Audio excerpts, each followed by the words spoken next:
Hello વિદ્યાર્થી મિત્રો, આપણે આજે ધોરણ 10ની અંદર ભાગ 5 પ્રકરણ 7ની અંદર નિયંત્રણ સંકલન આપણે વનસ્પતિની અંદર સમજી રહ્યા છીએ. બરાબર, સંકલન અને નિયંત્રણ વનસ્પતિની અંદર સમજીએ છીએ ત્યારે આગળના ભાગની અંદર આપણે વાત કરી હતી કે વનસ્પતિમાં હલનચલન કેવી રીતના થાય. તો એક તો વૃદ્ધિ આધારિત થાય. તો વૃદ્ધિ આધારિત હલનચલન એ કોની અંદર જોવા મળે? તો બીજને આપણે અંકુરણ એટલે કે બીજને જ્યારે જમીનમાં વાવીએ પછી એ અંકુરણ થશે એટલે કે નવો છોડ તરીકે વિકાસ પામશે. એટલે પ્રકાંડ જે છે એ ઉપરની તરફ જશે, મૂળ જે છે એ નીચેની તરફ જશે. આવી રીતના એક ચોક્કસ ગતિમાં પ્રકાંડ જે છે એ ઉપરની તરફ સીધું જ ગતિ કરશે. એ ચોક્કસ દિશા સૂચક કહેવાય એને. તેની સાથે વૃદ્ધિ કરે એટલે એને વૃદ્ધિ આધારિત હલનચલન કહેવામાં આવે છે. જો એની વૃદ્ધિને અવરોધવામાં આવે, બરાબર, ઉપરથી કોઈ વસ્તુ આપણે મૂકી દઈએ, ઢાંકી દઈએ અને પછી એ લઈએ જ નહીં વસ્તુ, તો એ છોડનો વિકાસ જે છે એ અટકી જાય છે. એની ગતિ જે છે ઉપર જવાની એ અટકી જાય છે. આ જે ગતિ એની ઉપર જવાની છે ને એને જ આપણે હલનચલન કહીએ છીએ. જે છોડ ઉપરની તરફ વિકાસ પામે છે એને જ આપણે હલનચલન તરીકે ઓળખીએ છીએ. બરાબર, ચલો, તો આ પ્રમાણે આપણે વાત કરી હતી. બીજું, વૃદ્ધિ આધારિત ન હોય તેવું હલનચલન, તો એનું ઉદાહરણ આપણે લજામણીનો છોડ, બરાબર, અડીએ એટલે તરત જ પર્ણો બીડાઈ જશે. એવી જ રીતના આપણે વૃદ્ધિ આધારિત હલનચલન હતું તો એમાં વટાણાના સૂત્રો વિશે એટલે કે સૂત્રાંગો વિશેનું ઉદાહરણ લીધું હતું. પછી એક આપણે પ્રયોગની મેં સમજણ આપી હતી. કોઈ પણ છોડ હોય તો એને આપણે કુંડામાં વાવીએ પછી એની ઉપર કોઈ સમજો કોઈ બોક્સ આપણે ઢાંકી દઈએ અને એ બોક્સની અંદર કોઈ એક બાજુ આપણે હોલ પાડી દઈએ.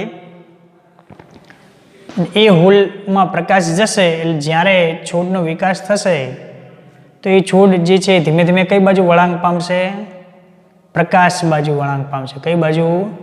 પ્રકાશ જ્યાંથી આવે છે એટલે કે જે આપણે હોલ પાડ્યો હતો એ હોલમાંથી બહાર નીકળી અને પછી પાછું એ ઉપરની તરફ ગતિ પામશે, વિકાસ થશે. તો અહીંયા પ્રકાશના કારણે એનું હલનચલન થયું. બરાબર, પ્રકાશની સાથે સાથે એનું દિશા પણ એ બદલાણી છે. તો એને ધ્યાનમાં રાખીને આજનો આપણે ટોપિક ભણવાનો છે આવર્તન. આવર્તન એટલે શું? પહેલાં તો આપણને ખબર હોવી જોઈએ.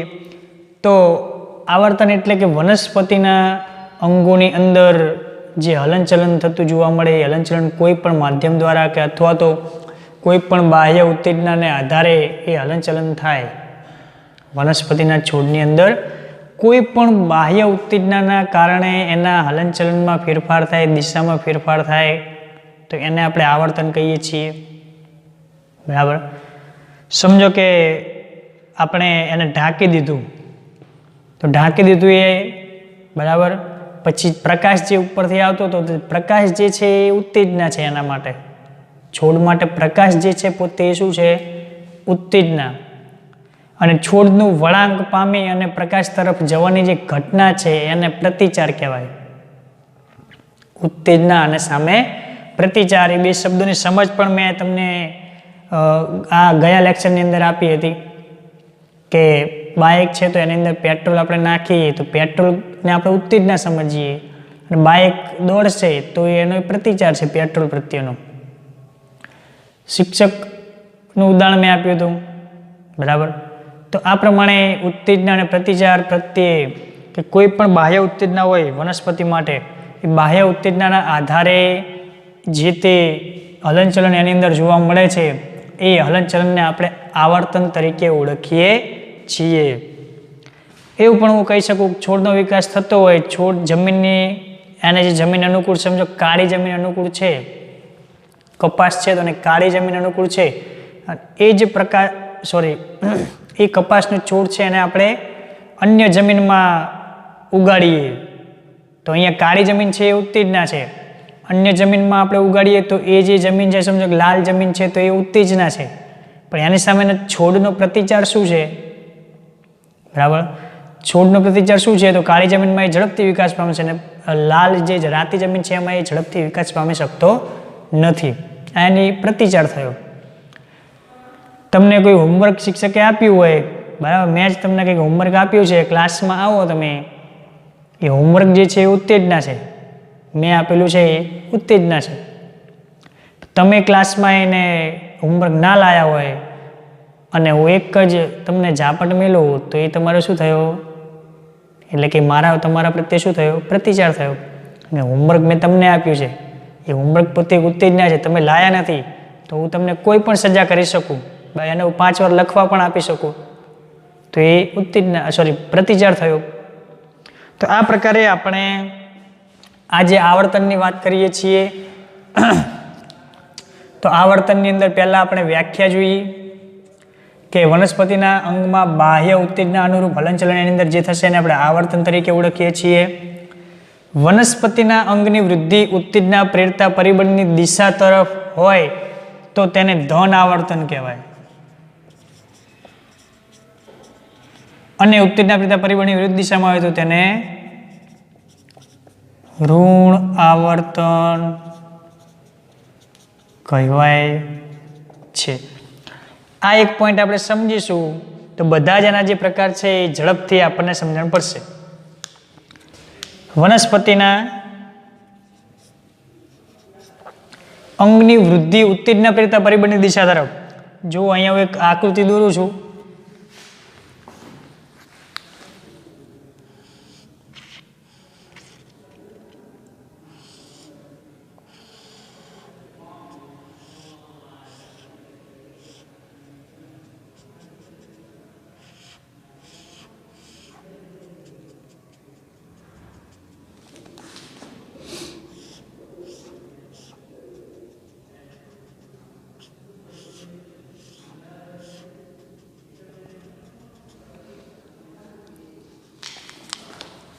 કોઈ પણ છોડ હોય તેમાં નીચેની બાજુ મૂળ જોવા મળે અને આવા મૂળ જે છે આ જમીનનો ભાગ છે, બરાબર. ઉપર એક સૂર્યની આપણે આકૃતિ દોરીએ, સતત હસતો રહેતો એક સૂર્ય જોવા મળે છે આપણને, બરાબર. એમાંથી એ સતત સૂર્યપ્રકાશ એ વનસ્પતિને આપે છે, એટલે કે પ્રકાશ આપે છે. હવે જુઓ, વનસ્પતિના અંગની વૃદ્ધિ ઉત્તેજના પ્રેરતા પરિબળની દિશા તરફ હોય. ઉત્તેજના પ્રેરતા પરિબળ એટલે અહીંયા આપણે ઉત્તેજના સૂર્ય સમજીએ, બરાબર. તો સૂર્ય પોતે એક ઉત્તેજના છે, પ્રકાશ આપે છે, પ્રકાશ પોતે ઉત્તેજના કહેવાય.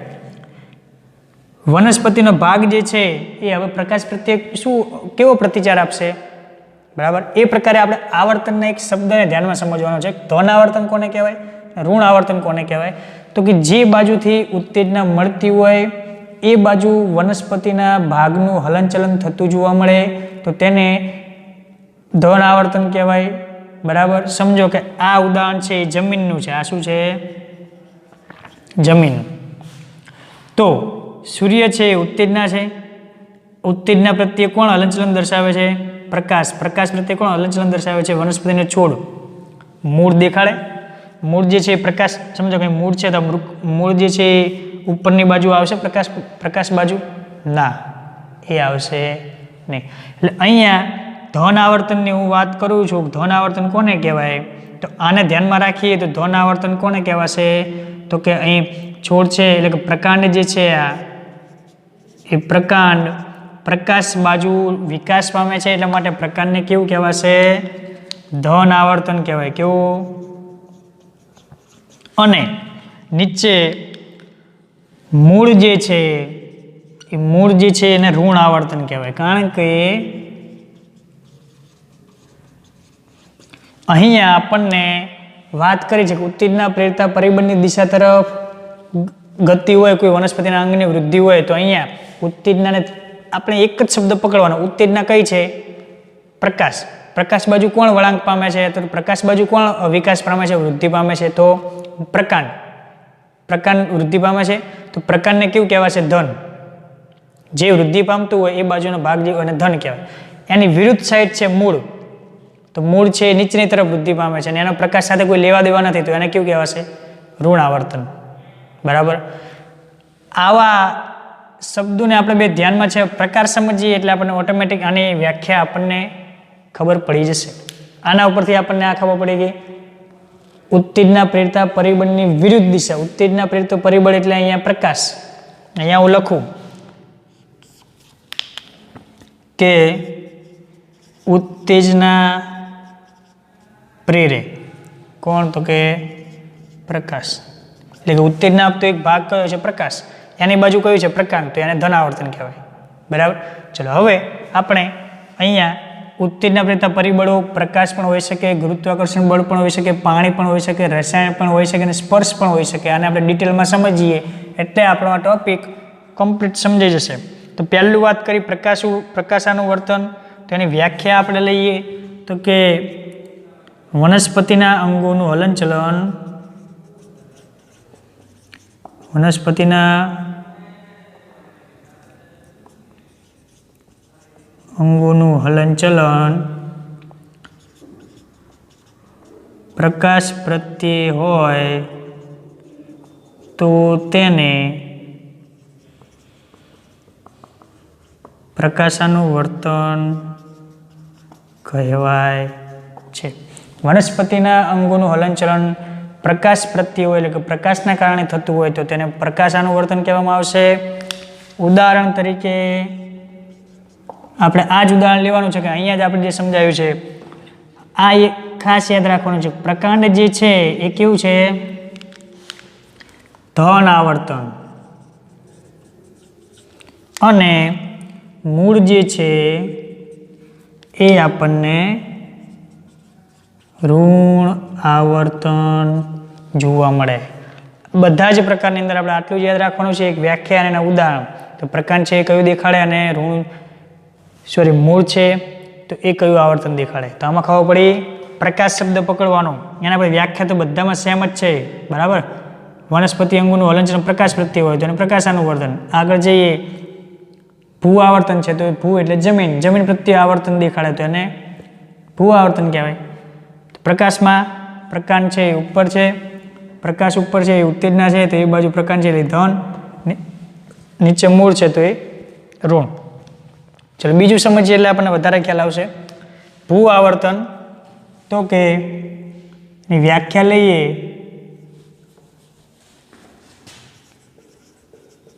વનસ્પતિના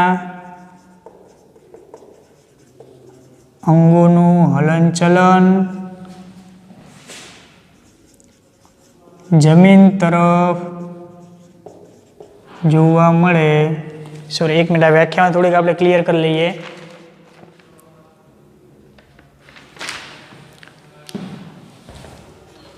થોડોક ફેર પડી જાય ને એટલા માટે.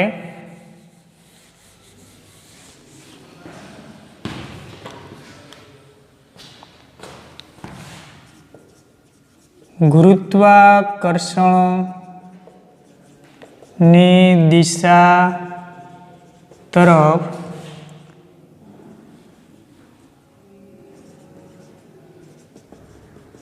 વનસ્પતિના અંગોનું હલનચલન થાય તો તેને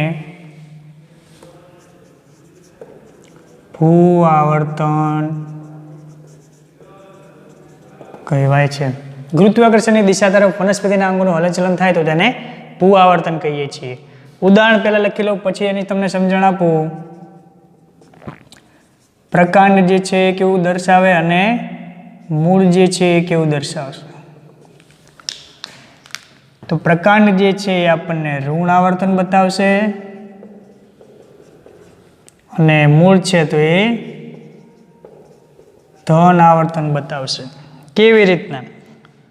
તો જુઓ, જમીન મેં કીધું કે તમારે શબ્દ પકડવાનો છે. આ જમીન છે, આ કોઈ છોડ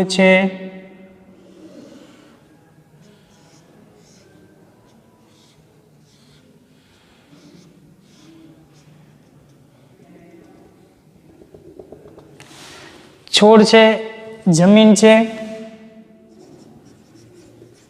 અને નીચેની બાજુ મૂળની રચના છે. ચલો યાદ રાખવા માટે ફરીથી શબ્દ પકડવાનો છે ભૂ આવર્તન. ભૂ એટલે જમીન. ભૂ એટલે જમીન. તો જમીન છે એ અહીંયા છે, બરાબર. હજુ પણ અહીંયા આખી જે છે એ જમીન જ કહેવાશે, બરાબર. તો શબ્દ ઉપરથી આપણે હવે એ યાદ રાખવાનું છે કે ગુરુત્વાકર્ષણની દિશા તરફ, ગુરુત્વાકર્ષણ એટલે નીચેની બાજુ, ગુરુત્વાકર્ષણની દિશા કઈ હોય? નીચેની બાજુ. જમીન છે તો નીચેની બાજુ જમીન છે. જમીન બાજુ વનસ્પતિનો કયો ભાગ વિકાસ પામશે? વનસ્પતિમાં જમીન તરફ કયો ભાગ વિકાસ પામશે? તો તરત ખ્યાલ આવે, મૂળ, બરાબર. મૂળ વિકાસ પામે, જમીનમાં નીચે સુધી વિકાસ પામશે. તો અહીંયા આપણે એ કેવી રીતના નક્કી કરવાનું કે મૂળ છે ને ધન કહેવાય અને પ્રકાંડ છે ને ઋણ કહેવાય? તો ફરીવાર વ્યાખ્યા જોઈ લઈએ. કોઈ પણ વનસ્પતિના અંગની વૃદ્ધિ, ઉત્તેજના પ્રેરતા પરિબળ. ઉત્તેજના પ્રેરતા પરિબળ એ કયો? આમાં જમીન. અહીંયા શું હતું? પ્રકાશ. ઉત્તેજના પ્રેરતા પરિબળ કયું હતું? પ્રકાશ. પ્રકાશ બાજુ કોણ વળાંક પામતું? પ્રકાંડ. એટલા માટે એને ધન કહેવામાં આવતું. બાકીનું એક યાદ આવશે એટલે બીજું યાદ આવી જશે.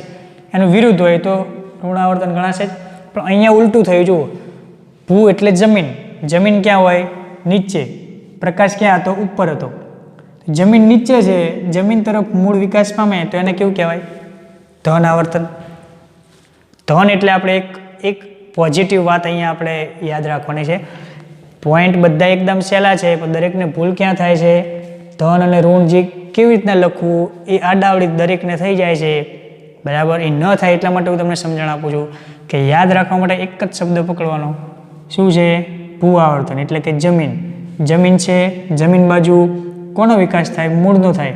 તો જમીન બાજુ મૂળ છે એનો વિકાસ થાય છે તો એને કહેવાય છે ધન. બાકીનો વિરુદ્ધ સાઈડ છે છોડ. તો આ તો પ્રકાશ પ્રત્યે છે, બરાબર. એટલે એ જમીનથી વિરુદ્ધ છે. આ જે છે એ જમીન તરફ આવશે, છોડ જમીન તરફ આવે? ના આવે. તો એટલા માટે મૂળ જે છે એ ધન આવર્તન ગણવામાં આવે છે. ચલો, બે ખબર પડી એટલે ત્રીજું ઓટોમેટિક તમને ખબર પડવી જોઈએ. એની વ્યાખ્યા આપણે પહેલાં તો સમજી લઈએ. જલાનું વર્તન એટલે કે પાણીની દિશા તરફ, પાણીની દિશા તરફ વનસ્પતિના અંગોનું હલનચલન થાય અથવા તો પાણી પ્રત્યે વનસ્પતિના અંગનું હલનચલન થાય તેને જલાનું વર્તન કહે છે, બરાબર. સમજણ પડી? હવે અહીંયા ઉદાહરણ હું લખું છું કે પ્રકાંડ અને મૂળ. તો હવે તમે મને એક કહીએ ને કે 30 સેકન્ડ માટે તમે વિચારો કે અહીંયા મારે પ્રકાંડને કયું આવર્તન લખવું જરૂરી છે, મૂળને કયું આવર્તન લખવું તો એ સાચું ગણાય, બરાબર. વિચારો. વાત કરી હતી શબ્દ પકડવાનો ડાયરેક્ટ. પ્રકાશ છે ઉપર છે, પ્રકાશ બાજુ શું છે? પ્રકાંડ. પ્રકાંડ પ્રકાશ બાજુ છે. ઉત્તેજના પ્રત્યે પ્રકાંડ હલનચલન પામે છે, બરાબર. પ્રકાશ પ્રત્યે પ્રકાંડ હલનચલન પામે, મૂળ ના પામે. એટલા માટે પ્રકાંડ ધન. અહીંયા ઋણ. ભૂ આવર્તન છે, જમીન નીચે છે, જમીન તરફ કોનો વિકાસ થાય છે? મૂળનો થાય છે તો એ ધન ગણાય. બાકીનું પ્રકાંડ છે તો એ કેવું ગણાશે? ઋણ ગણાશે, બરાબર. તમે વિચારી લીધું હશે, બરાબર. હું તમને અહીંયા જવાબ દઉં છું. ફરી અહીં જમીન છે એની જગ્યાએ આપણે અહીંયા શું લઈએ? પાણી. તો પાણી ક્યાં હોય? ઉપર હોય આકાશમાં? ના. પાણી ક્યાં હોય? નીચે હોય. તો પાણી નીચે છે તો નીચેની બાજુ વિકાસ પામતો હોય વનસ્પતિનો કયો ભાગ? મૂળ. કે પાણી જ્યાં જ્યાં હશે અહીંયા મૂળ જશે, જમીન જ્યાં જ્યાં હશે એ મૂળ જશે. તો અહીંયા પાણી જ્યાં જ્યાં છે નીચે છે તો મૂળ નીચેની તરફ જ વિકાસ પામે. ઉપરનો ભાગ છે પ્રકાંડનો એ પ્રકાંડ કે નીચે આવશે નહીં. તો અહીંયા પ્રકાંડ જે છે એ આપણને કેવું જોવા મળશે? ઋણ આવર્તન જોવા મળશે. ને મૂળ છે તો એ ધન આવર્તન જોવા મળે છે, બરાબર. ચલો, રસાયણનું વર્તન. તો રસાયણનું વર્તનની વ્યાખ્યા આપણે લઈએ તો રસાયણ પ્રત્યે વનસ્પતિના અંગોનું હલનચલન થાય તો તેને રસાયણનું વર્તન કહે છે. બરાબર. રસાયણ પ્રત્યે કોઈક વનસ્પતિના સંપર્કમાં કોઈક રસાયણ આવ્યું ને એના કારણે વનસ્પતિના ભાગોની અંદર હલનચલન કંઈક થયું, કંઈક ફેરફાર થયો વનસ્પતિના અંગની અંદર, તો આવું હલનચલન રસાયણ વર્તન એટલે કે રસાયણનું વર્તન કહેવામાં આવશે. આવર્તન એટલે હલનચલન કોના આધીન? રસાયણના આધીન. આનું ઉદાહરણ જે છે એ આપણા માટે સમજવું બહુ જ મુશ્કેલ છે, એટલે ખૂબ ધ્યાન આપજો. બરાબર. 11 સાયન્સનો એક ટોપિક છે, એને ધ્યાનમાં રાખીને આપણે સમજવાનું છે કે કોઈ પણ પુષ્પ હોય, બરાબર, સમજો કે આ પુષ્પ છે,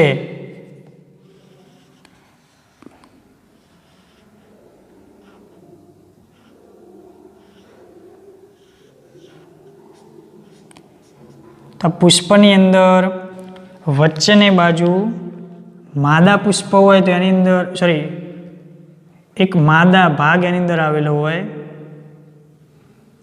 જેને આપણે પરાગવાહિની કહીએ છીએ. આ પ્રકારે એક વચ્ચે માદા ભાગ આવેલો હોય અને આજુબાજુ એ પુકેસર એટલે કે એક નર પ્રજનન ભાગ આવેલો હોય, પુકેસરની રચના આવેલી હોય, અને જે ભાગ છે એને સ્ત્રી કેસર આપણે કહીએ. તો સ્ત્રી કેસરની અંદર જોવા મળે છે, આ ઉદાહરણ છે એનું આપણે વાત કરીએ કે સ્ત્રી કેસરને હું અહીંયા એક મોટા એને ઝૂમ કરીને તમને દર્શાવું, બરાબર, અને કોઈ એક પુકેસરને અહીંયા હું દર્શાવું, એટલે કે આ જે ભાગ છે ને પરાગાશય કહેવાય. તો માદા જે સ્ત્રી કેસર છે, સ્ત્રી કેસરના ઉપરનો ભાગ એટલે એને આપણે પરાગાસન કહીએ. પરાગાસન ભાગ ઉપર પરાગરજ આવે, પરાગરજ અહીંયા સ્થાપિત થાય, બરાબર, પરાગરજ અહીંયા સ્થાપિત થશે અને કહેવામાં આવે પરાગરજ. આવી પરાગરજ એ એક પ્રકારનું દ્રવ્ય છે. એક પ્રકારનું દ્રવ્ય હોય તો એને શું કહેવામાં આવે? રસાયણ કહેવાય. એક પ્રકારનું એ દ્રવ્ય છે. દ્રવ્યની અંદર ઘણા બધા કહે ને કે એક તત્વો એની અંદર ભેગા મળ્યા હોય તો એને આપણે રસાયણ કહીએ. સાબુ છે તો એને ઓગાળી દ્રવ્ય સ્વરૂપે તો રસાયણ કહેવાય. તેલ છે તો એને આપણે રસાયણ જ કહેવાય. એને કંઈ જમીન કે પાણી એવું કહેવાય ને એક રસાયણ સ્વરૂપ છે એનું. તો પરાગરજ છે એક પ્રકારનું દ્રવ્ય છે, એટલે એને રસાયણમાં એને મૂકવામાં આવે છે. આવું રસાયણ ધીમે ધીમે અહીંયાથી પરાગ વાહિનીમાં પરાગ નલિકા દ્વારા જશે અંડક, આને કહેવાય અંડક. અંડકમાં જશે, સમજો કે આ અંડક છે, એની અંદરનો ભાગ જે ફલન થવા માટે એટલે કે પ્રજનનની ક્રિયા માટે મદદ થાય એમ. તો આવું દ્રવ્ય જઈ અને અંડકની અંદર બંને જોડાઈ જશે, અંડકને બંને જોડાઈ જશે, બંને જન્યુઓ જોડાઈ જશે. બંને જન્યુઓ જોડાય એટલે એને આપણે નામ આપીએ છીએ ફલન નામ આપીએ. ફલન નામ આપીએ એટલે ધીમે ધીમે એનો વિકાસ થશે. આનો વિકાસ થશે એટલે બનશે શું? પછીથી બીજ બનશે અને બીજની આજુબાજુ શું થાય? ફળકાય એટલે કે ફળ બનશે, બરાબર. એટલે આવું ફળ જે બને એમાંથી બીજ નીકળે તો એ કેવી રીતના બને? બીજ એમનો ડાયરેક્ટ બને એની અંદર? તો કે ના, આવી પરાગરજ જઈ રસાયણ થયું, રસાયણ જે છે એ પરાગરજ ધીમે અંડકમાં જઈ ફલન થશે, પછી બીજ અને ધીમે ધીમે ફળમાં એ ફળની અંદર બીજ એટલે એ બંને તૈયાર થશે. આવું જે તૈયાર થાય છે અહીંયા આપણને આ જે ભાગ છે અંડકનો એ શરૂઆતમાં નાનો જોવા મળે. શરૂઆતમાં કેવો જોવા મળે? નાનો. પણ ધીમે ધીમે આવું ફલન થયા પછી એની અંદર બદલાવ આવશે અને શું બનશે? ફળ બનશે એટલે કે મોટો બનશે. ફળ પહેલાં નાનું હોય પછી ધીમે ધીમે મોટું બનશે. તો આ શું થયું? એક પ્રકારનું હલનચલન થયું. ફળ ધીમે ધીમે મોટું થશે, એ હલનચલન થાય છે, બરાબર. તો આ જે હલનચલન છે ને રસાયણનું વર્તન. રસાયણ અહીંયા આવ્યું તો જ એની અંદર ફલન થયું અને ફલન થાય તો જ એ ફળનું નિર્માણ થાય. જો રસાયણ ના હોત તો એ કંઈ થતું એની અંદર છે નહીં. તો રસાયણના કારણે અહીંયા વનસ્પતિમાં ફળ જે છે એ ધીમે ધીમે વિકાસ પામે છે, એટલા માટે એને રસાયણનું વર્તન કહેવામાં આવે છે. તો ઉદાહરણ આપણે યાદ રાખવાનું છે. એ ઉદાહરણને હું આકૃતિ દોરીશ પણ તમને હું લખાવી દઉં.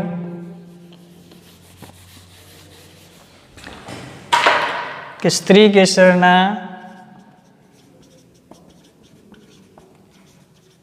પરાગવાહિની વડે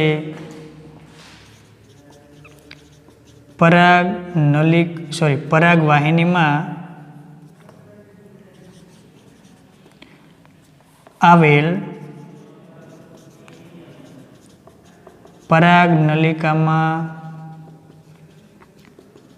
પરાગરજ વહન પામી ફલનની ક્રિયા થાય છે. તો આ ઉદાહરણ છે એ રસાયણાનુવર્તનનું ઉદાહરણ ગણવામાં આવે છે. તો રસાયણના પ્રત્યે હલનચલન થયું. સ્પર્શાનુવર્તન, સ્પર્શમાં તો આપણને ખબર જ છે કે વ્યાખ્યા સમજવી હોય તો સ્પર્શ પ્રત્યે વનસ્પતિના હલનચલનને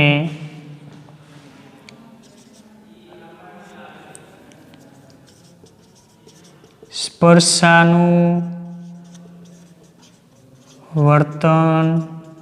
કહે છે. બરાબર.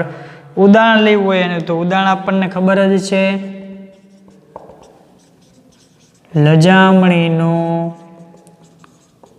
છોડ. બરાબર. તો અહીંયા હું તમને એ સમજાવવા માગું છું કે જે આવર્તનના પ્રકાર છે 5 તો આવર્તનના પ્રકારની અંદર આપણને નામ પણ યાદ રહેશે. બીજું આનો જે પ્રશ્ન છે આપણને 3 માર્કમાં આઈએમપીમાં પ્રશ્ન પૂછાય છે, એટલે ખૂબ જ આઈએમપી પ્રશ્ન છે. બરાબર.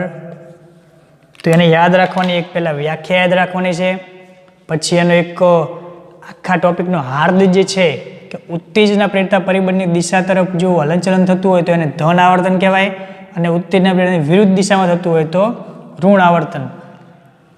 પ્રકાશાનુવર્તન, પ્રકાશ ઉપર હોય, ઉપર કોણ હોય? પ્રકાંડ હોય, તો એ પ્રકાંડ ધન ગણાશે. મૂળ નીચે હોય તો એ સૂર્ય સાથે કોઈ લેવા દેવા નથી, એટલે એના માટે ઋણ કહેવાશે.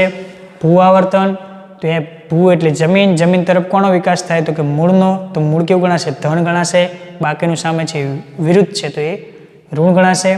જલાનુવર્તન, પાણી ક્યાં હોય? નીચે હોય. નીચે કયો વિકાસ પામે? મૂળ વિકાસ પામશે, એટલા માટે એને ધન કહેવાશે, બાકીનું છે ઋણ કહેવાશે. રસાયણાનુવર્તન, તો એમાં રસાયણ પ્રત્યે વ્યાખ્યા તો દરેકમાં સેમ જ છે. બરાબર. ખાલી એક બદલવાનું શું થાય?